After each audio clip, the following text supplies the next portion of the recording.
सब तैयारियां हो चुकी हैं, चलो शुरू करते हैं।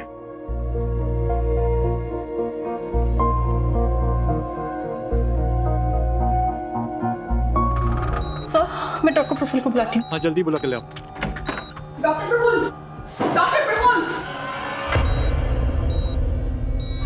आप लोग सब बाहर निकलिए। इतना छोटा सा ऑपरेशन था, मर कैसे सकते हो आप? डॉक्टर, तुझको तो आज मैं छोड़ूंगा नहीं, काट डालूंगा उससे।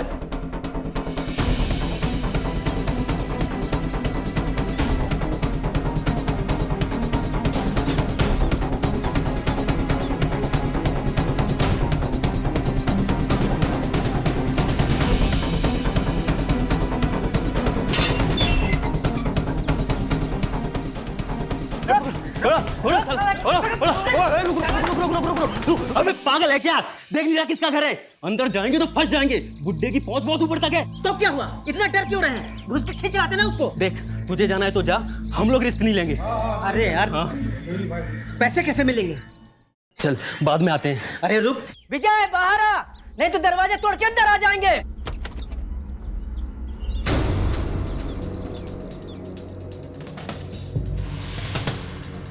दरवाजे को या मेरे पति को हाथ भी लगाया ना तो काट के रख दूंगी।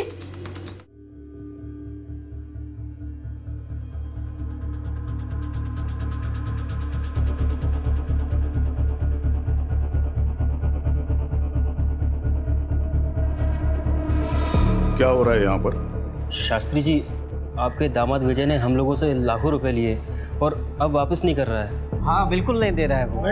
और शांति रखिए, मैं विजय को लेके आता हूँ, लेकिन तब तक आप सब लोग शांति से खड़े रहेंगे, कोई हंगामा नहीं। माँ जी प्लीज बाबूजी को समझाइए ना, इस बार पैसे दे दे, मैं जल्दी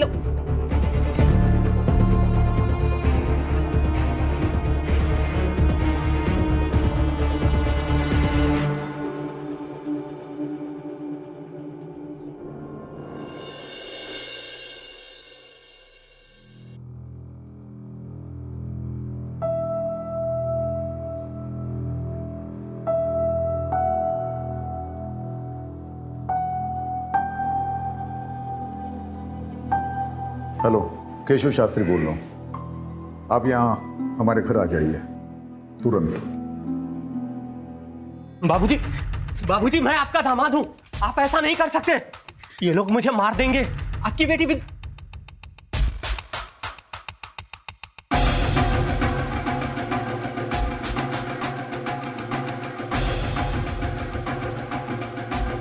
सुन, मेरा दामाद होने के नाते तुझे एक शरीफ और जिम्मेदार इंसान होना चाहिए था, और तू एक नंबर का धूर्त और धोखेबाज आदमी है, जिसकी सजा तुझे मिलनी चाहिए। ले जाइए इसे।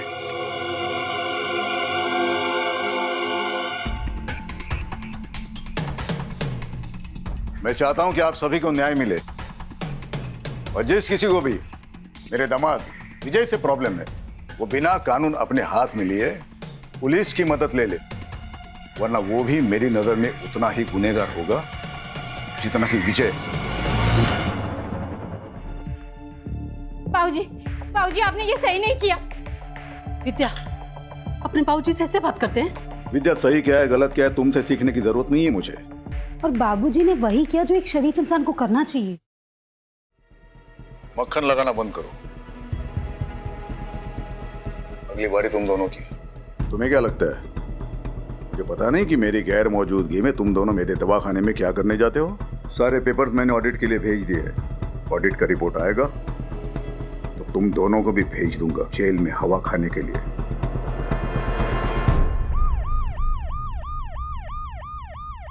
सर मैंने ही आपको कॉल किया था, प्लीज। डॉक्टर सेठ, आपने कहा था कि एक पेशेंट की डेथ हुई है। हाँ सर, पेशेंट की बॉडी तक उठा कर ले गए और रिलेटिव्स के सर पर तो खून सवार था। मैं बहुत डर गया था, इसीलिए फिर आप लोगों को फ़ोन किया। ऑपरेशन आप ही कर रहे थे? नहीं, मतलब लेकिन यहाँ सर्जन तो डॉक्टर प्रफुल्ल है ना? मेन सर्जन तो डॉक्टर प्रफुल्ल ही हैं। 10 साल से मैं यहाँ नर्स का काम कर रही हूँ, लेकिन इससे पहले उन्हें ऑपरेशन छोड़ के इस तरह से जाते हुए कभी नहीं देखा मैंने। तो आज क्या हुआ था? रिपोर्ट सुनते ही वो ऑपरेशन डॉक्टर सेठ के हाथ में सौंप कर निकल गए और डॉक्टर से नर्वस हो। वो पेशेंट जिसकी रिपोर्ट के बारे में डॉक्टर प्रफुल्ल पूछ रहे थे, वो कौन है? उनका नाम रोहित मल्होत्रा है। डॉक्टर प्रफुल्ल ने मुझे उनका ब्लड टेस्ट करवाने के लिए दिया था। ब्लड टेस्ट की रिपोर्ट में उन्हें ब्रेन ट्यूमर निकला। इसे सुनते ही डॉक्टर प्रफुल्ल अचानक से यहाँ से निकल गए। रोहित मल्होत्रा डॉक्टर प्रफुल्ल का कोई खास है? पता नहीं सर।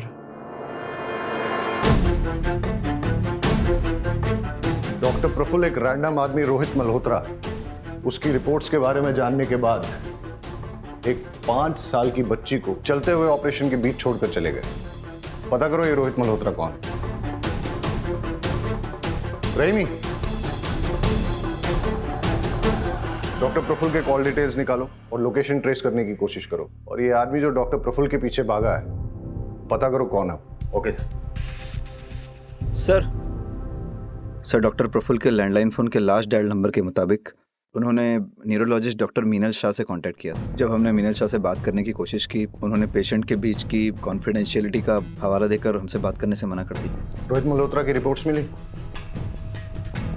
हॉस्पिटल के सारे कंप्यूटर्स चेक करो। पेशेंट रिकॉर्ड्स में कहीं ना कहीं जरूर कुछ मिलेगा। ये आप क्या कह रहे हैं? ऐसा पहले कभी नहीं हुआ। ऑपरेशन छोड़ के बीच में वो कभी नहीं गए। वो कल रात से गायब है। आपने उन्हें एक भी बार कॉल नहीं किया या उन्होंने भी आपको कांटेक्ट नहीं किया? क्योंकि ये नॉर्मल है सर। पिछले 2-3 महीने से वो काफी बिजी चल रहे थे और कई बार तो 2-3 दिन तक वो घर भी नहीं आते थे। हमारी तो फोन पर भी बात नहीं होती थी। डॉक्टर प्रफुल्ल किसी प्रॉब्लम में थे? कोई टेंशन, कोई स्ट्रेस? नहीं सर, ऐसी तो कोई बात नहीं थी। अच्छा, आप उनके किसी पेशेंट रोहित मल्होत्रा के बारे में कुछ जानती हैं? रोहित? नहीं सर। Hello sir.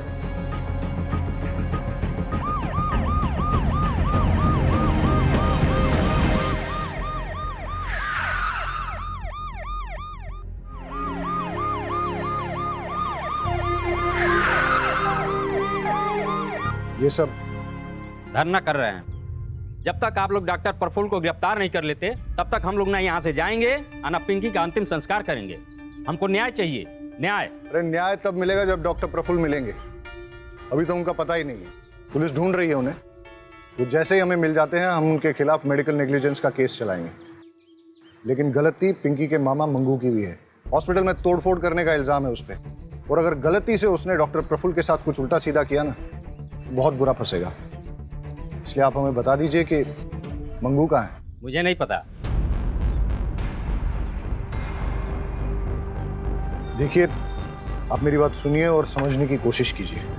हम उसकी बॉडी का पोस्टमार्टम करवाएंगे, जिससे कि डॉक्टर प्रफुल्ल के खिलाफ केस और स्ट्रांग हो जाए। पिंकी को न्याय ऐसे मिलेगा, इस तरह धरना देने से नहीं।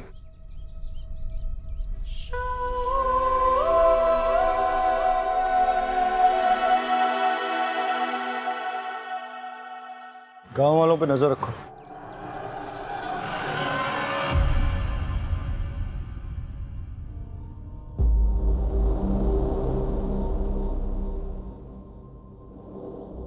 परेश जी शास्त्री जी। मैं घर जा रहा हूं, तू भी सब निपट के जल्दी घर जाना। कल सुबह की ट्रेन है, मेरी याद है ना?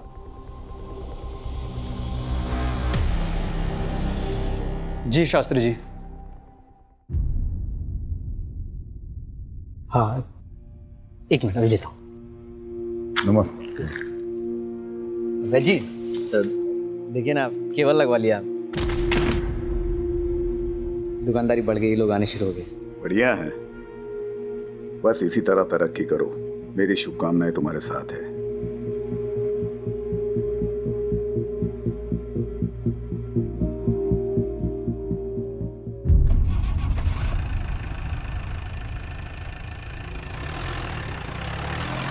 अरे चमन, शास्त्री जी को मक्खन लगानी बहुत आदत है तेरे? गिफ्ट लेने का ज्यादा शौक है क्या तुझे? क्या परेश भाई, चलिए ना आपको एक स्पेशल चाय पिलाता हूँ। स्पेशल चाय पिलाता हूँ, खुद भी ले। क्या परेश भाई, आप भी। पापा को मक्खन लगा रही थी ना, अब संभालो। अब ऑडिट होगा तो क्या करेंगे हम? ऑडिट होगा तो जेल में जाएंगे। और ये कैसी बात बोल रहे हो तुम?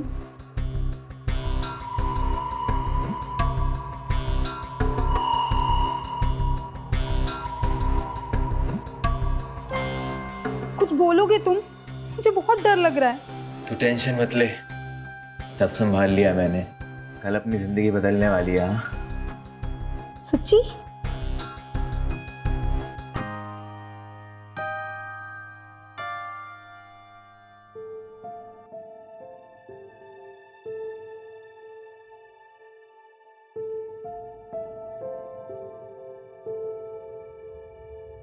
बाबूजी, आपसे कुछ बात करनी है। तुम्हें पता है ना, इस रूम में किसी को भी आने की इजाजत नहीं है। बाबूजी, आप प्लीज विजय को छुड़वा लीजिए, प्लीज। चलो चलो यहाँ से बाबूजी, बाहर जाओ। बाबूजी मेरी बात तो बाहर सुनिए। जाओ। बाबूजी प्लीज मैंने मेरी बोला बात बाहर सुनिए। जाओ।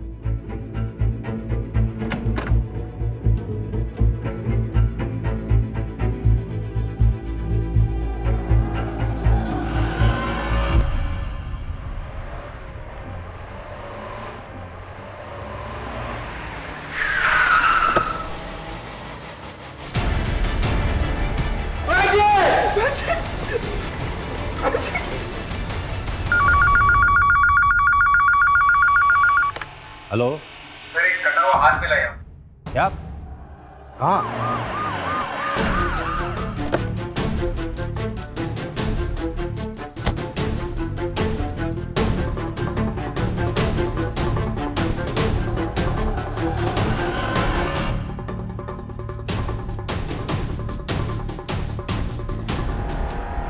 फॉरेंसिक को बुलाओ। जी सर।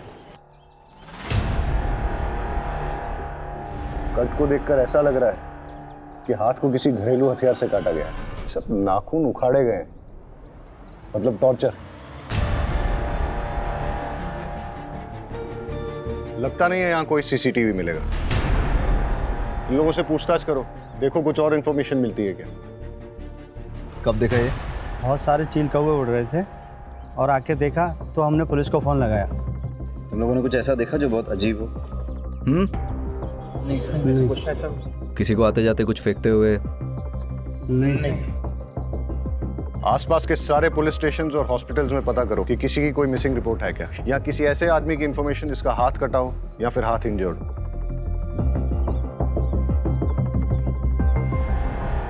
डॉक्टर प्रफुल्ल की कोई लीड? नहीं सर, डॉक्टर प्रफुल्ल ने अपनी वाइफ से कांटेक्ट किया, ना किसी जानने वाले से। उनका नंबर भी ट्रेसेबल नहीं आ रहा। और मगनू? सर उसके बारे में भी कुछ पता नहीं चल पाया सर। हो सकता है मंगू ही डॉक्टर को उठा ले गया हो। किडनैप? लेकिन अभी तक कोई रैंसम कॉल आया नहीं। वाघेला सर, हॉस्पिटल की इन्वेस्टिगेशन से कोई लीड मिली? यस सर, 2 बातें निकल के सामने आई सर।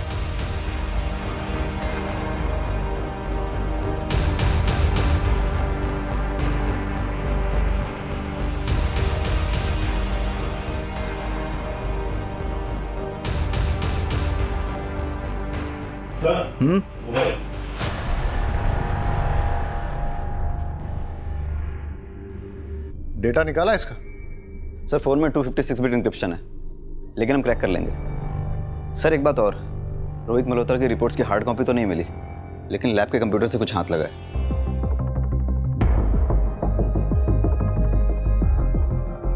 इसकी मुझे हार्ड कॉपी मिल सकती है? जी सर। सर रोहित मल्होत्रा के ब्लड टेस्ट की पेमेंट खुद डॉक्टर प्रफुल्ल ने की थी, वो भी अपने डेबिट कार्ड से। और सर रिपोर्ट्स में रोहित मल्होत्रा की पर्सनल डिटेल्स, उसका एड्रेस, उसका फ़ोन नंबर सारे फेक हैं।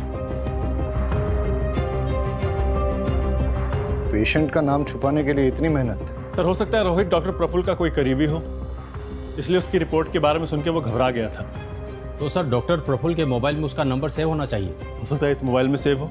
लेकिन डॉक्टर प्रफुल्ल ने अभी तक अपनी वाइफ, दोस्तों या रिश्तेदारों को कांटेक्ट नहीं किया है, और उसकी वाइफ कह रही थी कि इससे पहले वो कभी भी ओटी से ऑपरेशन छोड़ के गए नहीं हैं।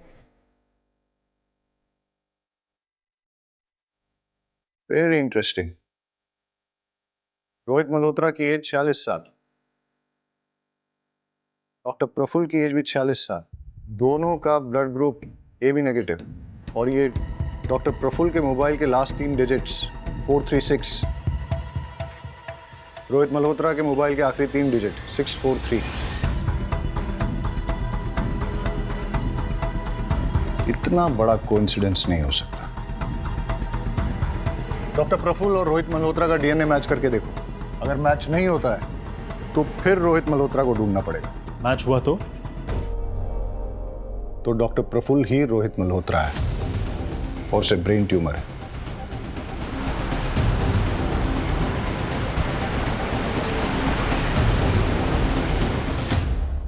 आपको पता है कि आपके पति को ब्रेन ट्यूमर है। क्या? ये आप क्या कह रहे हैं? आपको कैसे पता? डॉक्टर प्रफुल्ल ने रोहित मल्होत्रा के फेक नाम से एक ब्लड सैंपल टेस्ट करवाने के लिए दिया था। वो ब्लड सैंपल डॉक्टर प्रफुल्ल के ब्लड से मैच होता है और इस टेस्ट की रिपोर्ट के अकॉर्डिंग रोहित मल्होत्रा यानी कि डॉक्टर प्रफुल्ल को ब्रेन ट्यूमर है।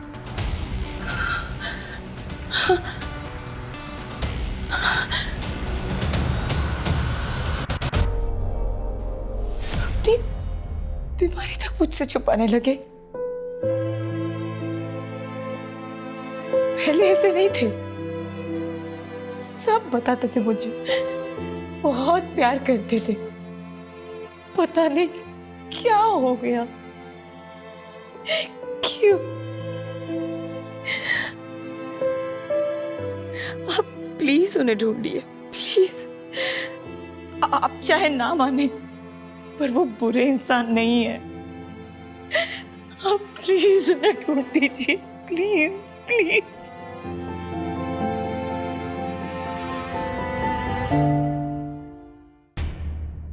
सर, कटे हुए हाथ के फिंगरप्रिंट्स पुलिस डेटाबेस से मैच किए जा रहे हैं। हो सकता है हमारे रिकॉर्ड में से किसी के साथ इसका मैच हो जाए। और सर, फॉरेंसिक की रिपोर्ट के मुताबिक हाथ कटने वाले आदमी की उम्र लगभग 60 साल की थी और जब उसका हाथ काटा गया तो वो जिंदा था। सर, डिस्ट्रिक्ट पुलिस स्टेशन और हॉस्पिटल से भी किसी 60 साल के आदमी के गायब होने या हाथ कटे हुए इंजर्ड आदमी के बारे में नहीं पता चला है। लेकिन कटे हुए हाथ पे जो अंगूठी मिली है उस पर एक ज्वेलर का मार्क है। हम पता लगाने की कोशिश कर रहे हैं कि वो कौन से ज्वेलर का है।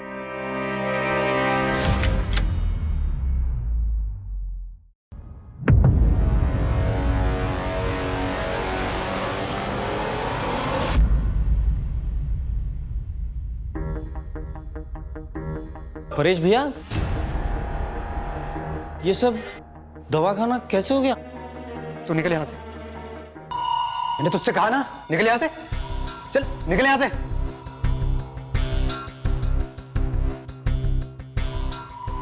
कैश कितना था लॉकर में? पता नहीं, बाबूजी कभी किसी को बताते नहीं थे, काफी सीक्रेटिव थे बाबूजी। लॉकर की चाबी वैजी के अलावा और किसके पास थी? हम में से तो किसी के पास नहीं थी, सिर्फ पापा के पास थी। उन्होंने परेश को दी हो तो पता नहीं। परेश पर बहुत भरोसा था उनको, उसी को मालूम होगा क्या हुआ, कैसे हुआ। आप नीचे, आप नीचे। अब सच बोल। सर, मैं सच ही बोल रहा हूँ सर, मेरा विश्वास कीजिए। मेरे पास तिजोरी की चाबी नहीं थी। तिजोरी की चाबी सिर्फ वैद्य के पास थी। मेरे पास तो सिर्फ क्लिनिक की चाबी है। जब तूने देखा कि क्लिनिक में चोरी हो गई है तो तूने तुरंत फैमिली को फोन करके कांटेक्ट नहीं किया? बात यह है सर कि वैद्य जी ने मुझसे कहा था कि फैमिली के किसी भी मेंबर को क्लिनिक के आसपास भटकने मत देना, इसलिए मैंने किसी को इन्फॉर्म नहीं किया। ठीक है, हम वैद्य जी को कॉल करके पूछ लेते हैं कि तू सच बोल रहा है कि झूठ। चल वैद्य जी का नंबर बोल बोल बोल। वो तो नहीं मिलेंगे सर। क्यों? क्योंकि सर वैद्य जी किडनैप हो चुके हैं और मेरी आंखों के सामने उनका भी। तूने रिपोर्ट नहीं की? वो लोग भाग गए। कौन सी गाड़ी थी और नंबर क्या था? मुझे कुछ याद नहीं सर, उस समय मेरा दिमाग सुन्न हो गया था, मैं कुछ देख और समझ नहीं पाया, मुझे कुछ याद नहीं सर। हाँ, गाड़ी छोटी थी, मतलब कार थी, इतना मुझे याद है।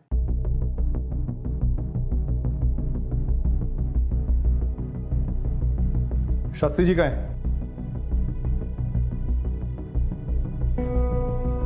कॉन्फ्रेंस के लिए गए हैं इगतपुरी। अच्छा, अगर मैं कहूं कि वो वहां पे पहुंचे ही नहीं है। 2 दिन हो गए आपके पापा को घर से गए हुए, लेकिन आपने एक बार भी उनको कांटेक्ट करने की कोशिश नहीं की। आपको ये भी मालूम नहीं है कि वो वहाँ पहुँचे भी हैं कि पहुँचे ही नहीं है। कैसी फैमिली है आपकी? फिंगरप्रिंट्स हमारे डेटाबेस में किसी के साथ मैच हुए? नहीं सर, उस आदमी का कोई क्रिमिनल रिकॉर्ड नहीं है। Yes doctor. देखिए, हाथ जब हमने बरामद किया तब उसे कटे हुए 48 घंटे हो चुके थे। पहले सारी उंगलियों के नाखून उखाड़े गए, मतलब टॉर्चर। फिर हाथ काटा गया। हाथ काटते वक्त विक्टिम जिंदा था, लेकिन इस तरह हाथ काटने के बाद अगर ब्लीडिंग को ना रोका जाए तो अब तक शायद विक्टिम जिंदा ना बचा हो। गमछे में जो खून मिला है वो कटे हुए हाथ का ही है, लेकिन उस गमछे में जो एक बाल मिला है वो किसी और का, क्योंकि बाल का डीएनए खून से मैच नहीं हो रहा। और वो अंगूठी? उंगली में अंगूठी का कोई ऐसा निशान नहीं है जैसा कि अंगूठी पहनने वाले की उंगलियों में होता है, जिसका मतलब है कि हाथ कटने के बाद अंगूठी पहनाई गई हो।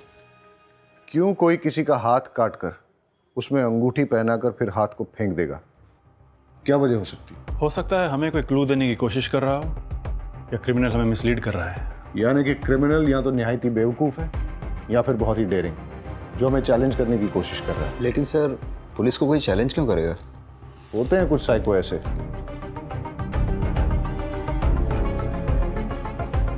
वागेला सर, इस अंगूठी के ट्रेडमार्क से पता करो कि ये किस ज्वेलर की है, और पता करो किसने खरीदी और कब खरीदी।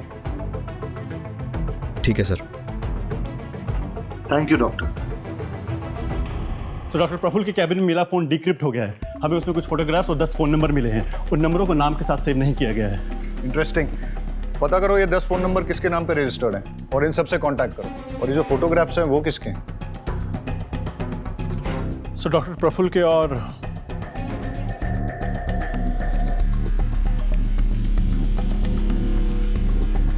भी इंटरेस्टिंग। सर ज्वेलर का पता लग गया है। हमने पूछताछ की तो उसने बताया कि सीमा कपाड़िया नाम की औरत ने उस अंगूठी को खरीदा था। बुलाओ सर। इस अंगूठी को पहचानती हैं आप? हाँ हाँ बिल्कुल, मैंने ही तो खरीदी थी ये बहुत टाइम पहले, लेकिन काफ़ी टाइम से ये मुझे मिल नहीं रही। आप लोगों को कहाँ से मिली है? डॉक्टर प्रफुल्ल पारिक को जानती हैं? नहीं तो मैं किसी डॉक्टर प्रफुल्ल को नहीं जानती। लेकिन ये फोटोज तो कुछ और ही बोल रही हैं।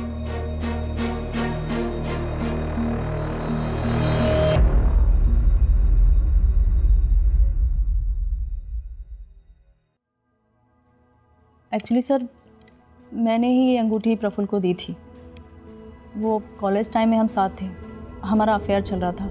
लेकिन कुछ टाइम बाद मेरी शादी मिस्टर कपाड़िया से हो गई और प्रफुल्ल की भी शादी हो गई, लेकिन हमारा मिलना जुलना अभी भी जारी था। लेकिन आपने डॉक्टर प्रफुल्ल को पहचानने से भी इनकार क्यों किया? प्रफुल्ल कुछ टाइम पहले से मुझसे पैसे मांगने लगा।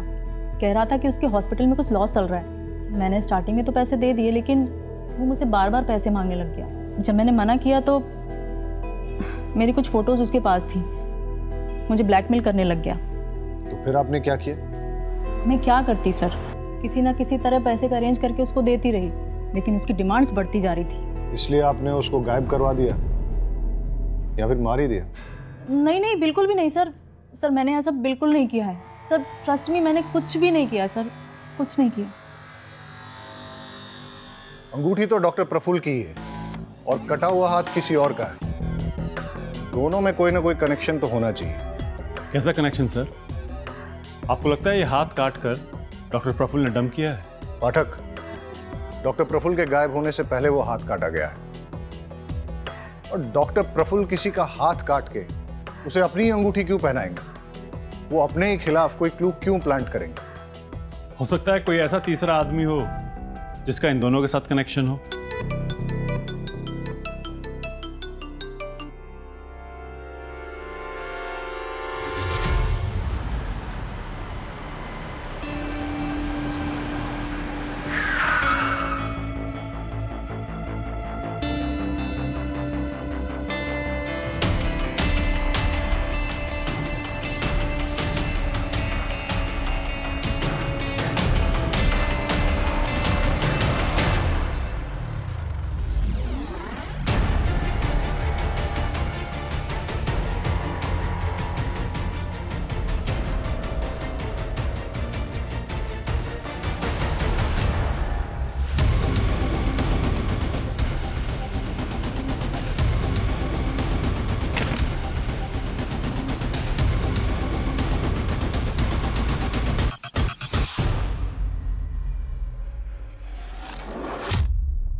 साला चुप, रोना गाना बंद कर।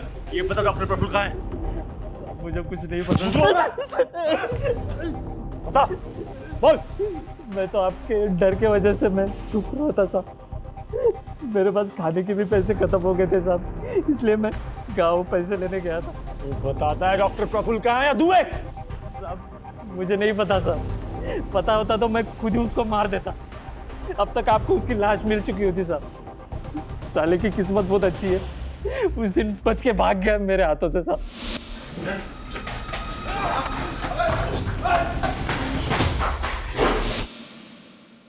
झूठ बोल रहा है तू, क्योंकि जितनी चोट डॉक्टर प्रफुल्ल को लगी थी उस हिसाब से वो ज्यादा दूर तक भाग नहीं सकते थे।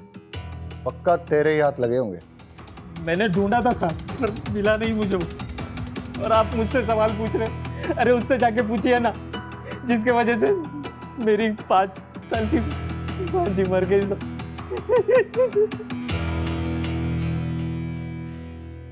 देख, उसकी वजह से उस डॉक्टर पर मेडिकल नेग्लिजेंस का केस बनता है, और ये बात पोस्टमार्टम रिपोर्ट से साफ हो जाती है कि पिंकी की मौत डॉक्टर की लापरवाही की वजह से ही हुई थी। लेकिन तू इससे ये मत समझना कि डॉक्टर के गायब होने के केस से तू भरी हो जाएगा। डॉक्टर के साथ मारपीट और हॉस्पिटल में तोड़फोड़ करने के चार्ज में अंदर करो इसे। छोड़ो, चल।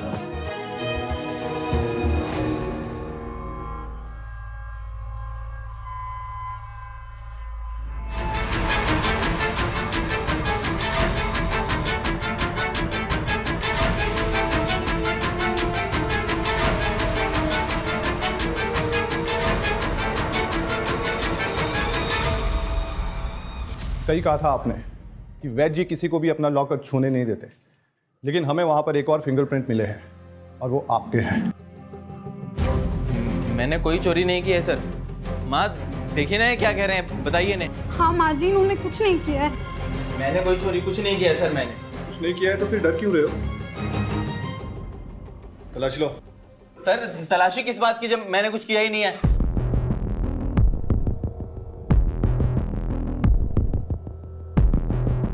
सर आपको जरूर कोई गलतफहमी हुई है, आप मेरी बात समझने की कोशिश कीजिए। मैं आपको ये देखिए, इसकी अलमारी से क्या मिला है।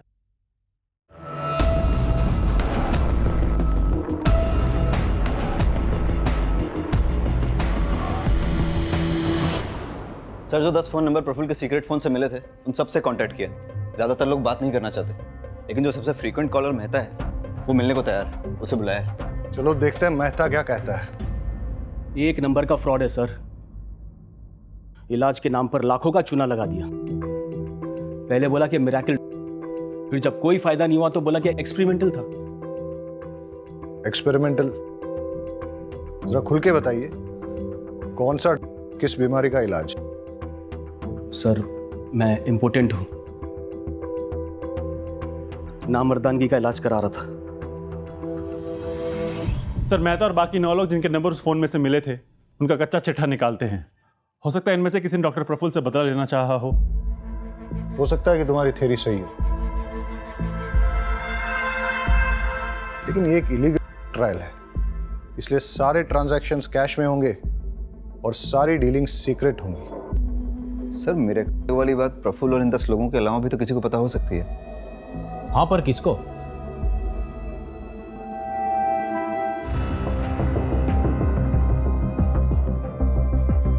वो 10 आदमी जिन पे ये एक्सपेरिमेंट चल रहा था, उनमें से किसी ने भी डॉक्टर प्रफुल्ल या आपको कोई धमकी वगैरह दी? दिनेश मेहता नाम का एक आदमी कुछ दिन पहले घर आया था। आपको मेरी बात समझ में आ रही है नहीं आ रही है? देखिए मिस्टर मेहता, आप मुझे इस तरीके से धमका नहीं सकते। आपने कंसेंट लेटर साइन किया है, ये बात आप भूलिए मत मिस्टर मेहता। फिर आप भी मत भूलिए कि इलीगल कामों में कंसेंट लेटर नहीं चलता। अब आपकी गर्दन मेरे हाथों में, मुझे मेरा पैसा वापस करिए वरना अंजाम भुगतने के लिए तैयार हो जाओ। प्रफुल्ल ने क्या कुछ नहीं किया पैसे कमाने के लिए, पर क्या मिला इस पैसे से? सब बर्बाद कर दिया, कुछ नहीं बचा है। डॉक्टर प्रफुल्ल ने आपके नाम पे 5 करोड़ की इंश्योरेंस पॉलिसी ली है। आप कहना क्या चाहते हैं? कुछ नहीं, मैं सिर्फ इतना याद दिला रहा हूँ कि उनके जाने के बाद भी आपको पैसों की तंगी नहीं होगी। 5 करोड़ रुपए बहुत होते हैं। आप मुझ पे शक कर रहे हैं? जब तक हमें किसी के खिलाफ कोई ठोस सबूत नहीं मिल जाते तब तक हमारे लिए सब सस्पेक्ट है।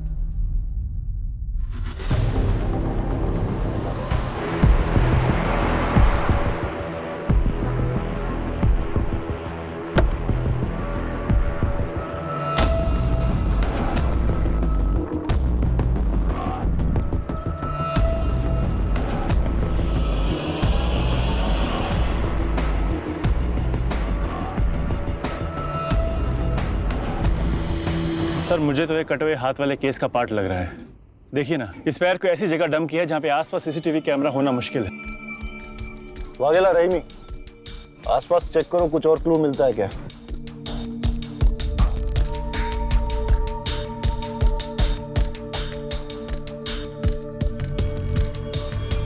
पैर को काटने से पहले टॉर्चर किया गया है, लेकिन इस बार डिफरेंस सिर्फ इतना है कि पैर को किसी प्रोफेशनल तरीके से काटा गया है, जैसे कि किसी सर्जिकल इंस्ट्रूमेंट से।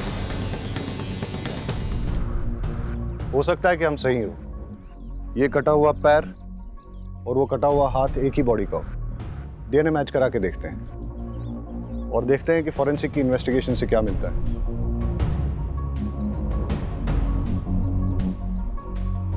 लगता है एक स्टेट वाइड अलर्ट जारी करवाना पड़ेगा किसी 60 साल के आदमी की मिसिंग के लिए।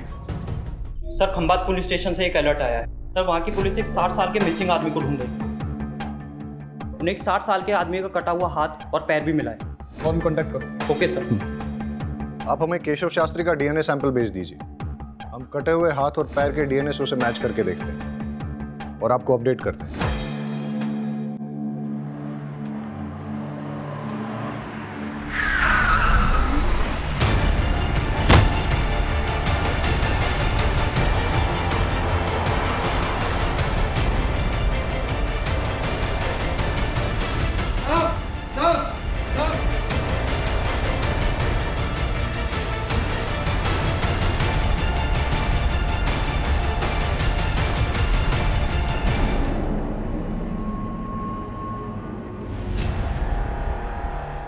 आपने जो डीएनए सैंपल भिजवाया था वो मैच कर गया है। इस बार भी पैर काटते वक्त वो आदमी जिंदा था। काटने के लिए बोन सॉ यूज़ किया गया और एकदम बारीकी से काटा गया जैसा कि कोई सर्जन काटता है, और पैर के अंदर कट लगाकर ये ठूस दिया गया था और इस कपड़े से पैर को बांधा गया था जिसमें ऑर्गेनिक डाई है जो कि हैंडलूम में यूज़ किया जाता है, और पैर के खून में ग्लिटर भी लगा है जो कि सेम ग्लिटर हमें डॉक्टर प्रफुल्ल के नाखून में मिला। मतलब डॉक्टर प्रफुल्ल और शास्त्री जी जिनका कि हाथ और पैर काटा गया, इन दोनों को एक ही जगह रखा गया था और वहीं से डॉक्टर प्रफुल्ल हमें कोई क्लू भेजने की कोशिश कर रहे थे। Okay doctor, thank you. Okay bye.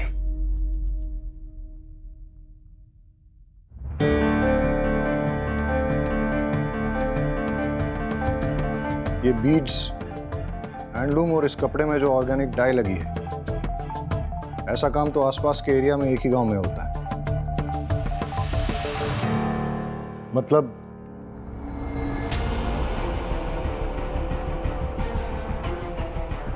Inspector Shekhar. Yes sir.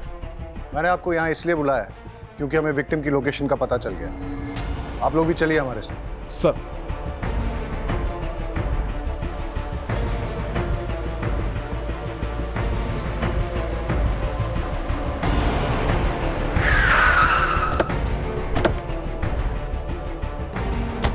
साहब हमारे गांव में काम चलता था लेकिन कोविड की वजह से बंद हो गया। पास में एक फैक्ट्री है, उधर देख सकते हैं।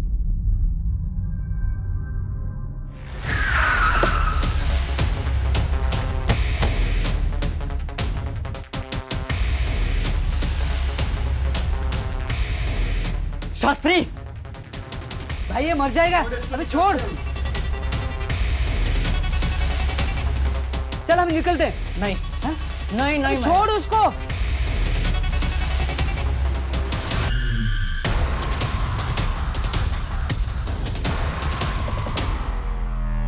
छोड़ अबे चल चल नहीं।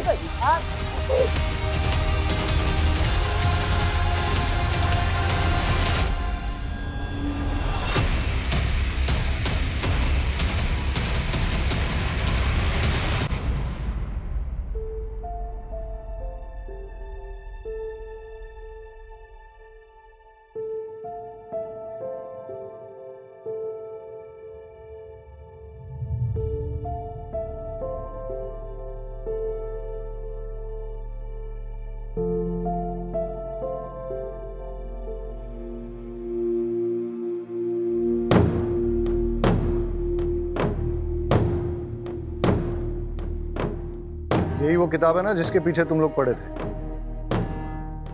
इस किताब में आयुर्वेदिक सीक्रेट्स हैं जिससे कि शास्त्री जी इलाज किया करते थे।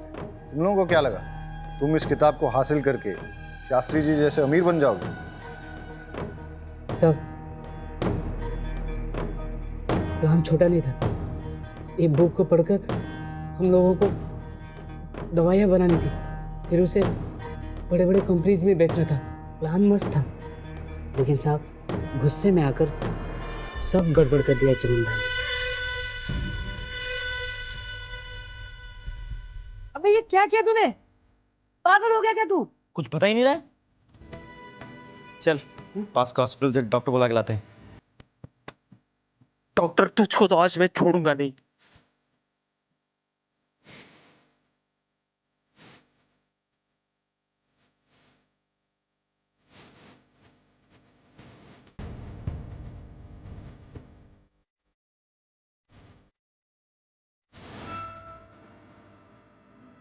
लेकिन साहब वो डॉक्टर भी निकम्मा निकला।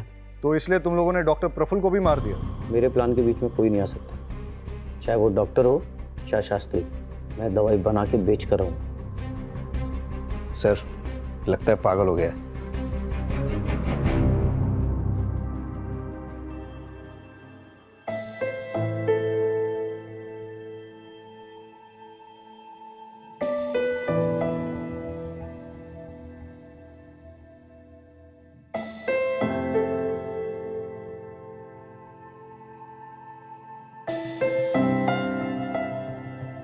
चमन पहले से ही साइको था, लेकिन किसी को इसके बारे में पता नहीं था क्योंकि सबके सामने वो हंसमुख बना रहता था।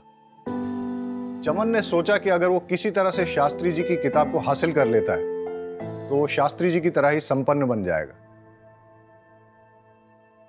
लेकिन उसे यह नहीं पता था कि विद्या को चोरी या जबरदस्ती से हासिल नहीं किया जा सकता। विद्या के लिए गुरु बहुत जरूरी होता है। अगर किसी तरह से चमन को ये किताब मिल भी जाती, लेकिन बिना गुरु के वो उसका कोई फायदा नहीं उठा पाता। लालच से अकल पर पर्दा पड़ जाता है और यही चमन के साथ भी हुआ। इसीलिए अब चमन पर आईपीसी की धारा 326 voluntarily causing grievous hurt through dangerous weapon, धारा 368 किडनैपिंग, धारा 343 रॉन्गफुल कन्फाइनमेंट, धारा 330 और 348 टॉर्चर, धारा 302 मर्डर, इसके तहत चार्जेस लगाए जाएंगे।